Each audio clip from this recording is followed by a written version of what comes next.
Hey everyone! So today we're going to talk about posture. This is a topic that comes up all the time, and it's probably something that you've been nagged about, or people have nagged you to sit up taller and stand taller, sit better, don't slouch, all those things.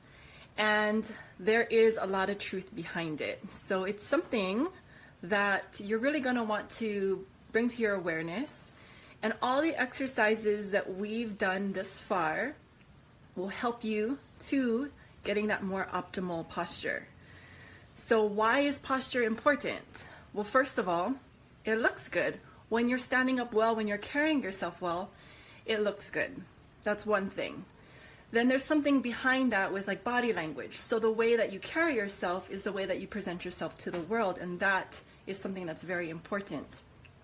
The other thing is that it's going to have you have better mechanics, better biomechanics. So the way that you use your body and the way that you move is going to be more optimal.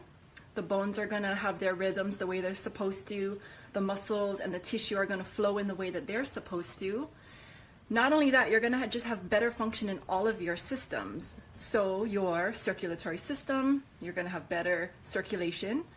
You're going to breathe better. Respiratory system's going to have more space and the right space to be able to function and get to your fullest breath capacity to supply your body with the nutrients it needs. And then your endocrine system's going to have the space it needs to flow, so things won't be backed up and congested. And so you're going to have better overall function of your whole body, of your whole system. Not only that, you're going to have better function of your brain. So with the proper alignments, with the right space, with the right flow of everything, your brain is going to be able to function better. You're going to have better mind-body connection. And with that, you're going to memorize things better. You're going to retain things better. So that's another really wonderful fact that good posture or optimal posture will bring with it. Now, think for a second of our body as just a bunch of like a hose system.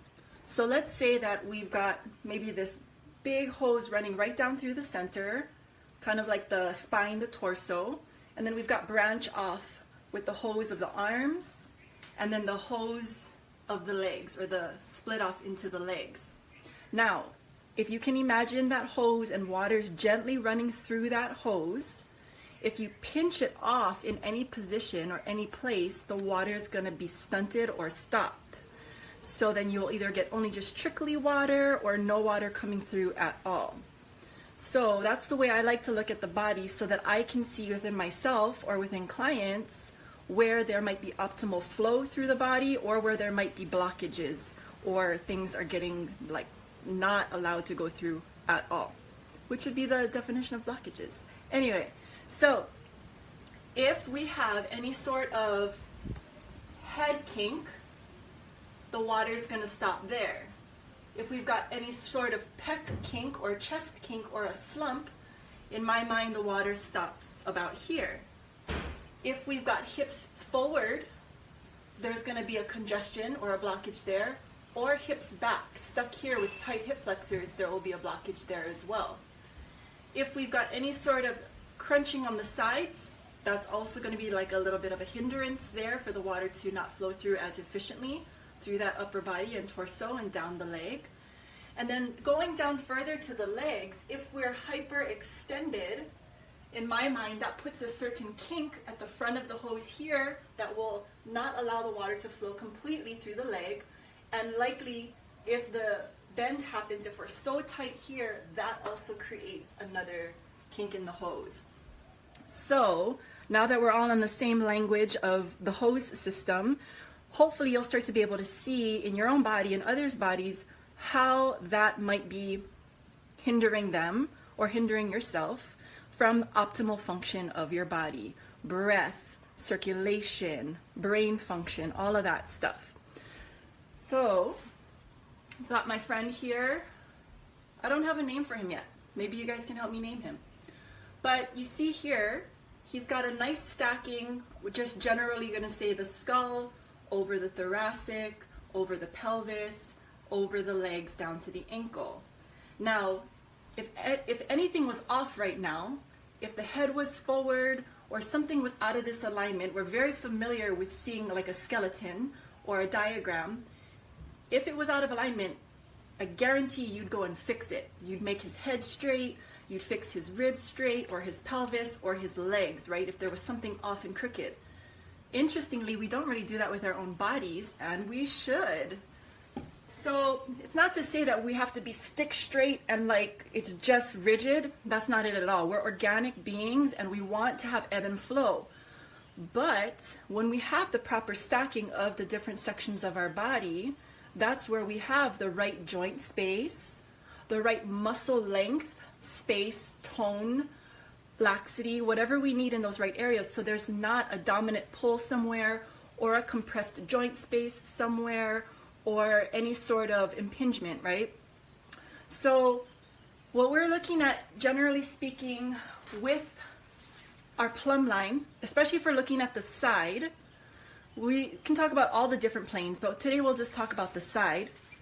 We're looking to see, let me move, coming down. So we're looking to see these points lining up. So from the earlobe, from the bottom of the earlobe, we're looking to see that that lines up with the center of the shoulder, that lines up with the center of the rib cage, that lines up with the center or the high point of your iliac crest, and then if we go down, it goes up through the center of the knee joint, and then it falls just a little bit in front of the ankle bone. Now, that's not the case for most of us. So this is a couple of tendencies that we often see. We've got something like this going on, where the hips are forward. So you can see I'm way out of my plumb line there. Or we've got things like this going on, so the hips are very much out of the plumb line, so are my knees. Or we're so kyphotic, and the head has to go forward, so now the ear is way in front of the shoulder, and then the hips are way in front of all of that. So we're looking for that general stacking of those landmarks, of those areas in your body or of the bones. And then that way we're getting the best function out of it. So there's a couple of exercises, not really even exercises, more just ways to be mindful throughout your days to help you get there. Now, again, you know I don't come from a place of rigidity and like making things tense, and you don't want to compensate. Oh, hey. You don't want to compensate in any way that's going to create tension elsewhere or create more problems. So we're always coming from a place of ease and working a little at a time so that you're starting to cultivate that optimal posture from the inside out, and little by little, because sometimes the tissue's not ready to go there just yet. And we don't want to force it. We want to take it slow and easy, because remember, fascia takes time to shift and to change its shape. And if it's tense, right, it needs time. So we want to be very mindful of that. So a couple of the exercises we're going to go at, coming back up here. Now, there's two ways that I like to think about this. You can either use ground force, or you can work with this image of floating, lifting, or being light. So if I've got just kind of this going on and I'm letting gravity win, a couple of ways I can work against gravity is I can start to root my feet down, and as I push my feet down, it's going to give me this opposition to lift up and be tall. And I didn't really think about adjusting my hips, adjusting my shoulders and my neck. They all just kind of fell into place as a result of me grounding down. The other thing is I could imagine if there was a string connected to my skull or to the top of my head, if I were to think of being lifted and let myself go up with that string, it's going to bring you up and stack you up just as well. So on any given day, it's going to be different. For every person, it's different. Some of us, the grounding's going to really get us there. For some of us, the traction's going to get us there. And feel free to give yourself that little cue. You can either take your hands right at the back of the skull at the occiput and just give yourself this little lift off, very gentle, Or you can place your hands here and grow up into the hands. And everything else in between just sort of finds its way back to that midline or where that plumb line would like to be. So that ground force or that traction or both, that would be really nice. If you can come from both angles, that would really help you out. This could also be done sitting, because I know most of us are sitting during the day. So as you're sitting, gravity starts to take its toll and we get closer and closer to our desk and our computer. So you can start to think about pushing the floor away, grounding down, not creating tension in doing so, but just feeling like literally like tree roots are growing out of your feet down into the floor. And that will allow for you to want to stack your pelvis and up the chain. Likewise, you could find that traction from lifting the crown, lifting the skull, lifting from the occiput especially is very helpful. And that will bring you into a nice upright posture so that you can be at your desk all day feeling good, right? So then those are the two main things that you can think about to help you get into that optimal posture. And then everything, like I said, that we've done up until this point are extra bonuses on top of that. The shoulder settings we've done, the neck exercises we've done, the pelvic, spine, hip, feet, leg exercises we've done, all are meant to help you into that direction to support more optimal posture and then more optimal function of everything. So the last thing that I want to leave you with, I'm looking at my notes here, very important. Oh yeah, one thing I wanted to say was it's gonna feel weird before it feels right, kind of. Sometimes you get there and you're like, oh yes, I love this, this feels right, this resonates with me. Other times you're gonna get there and you're gonna be like, I feel like I'm so exaggerated, I'm so out there, I feel like I'm sticking my chest out, I feel like I'm sticking my butt out.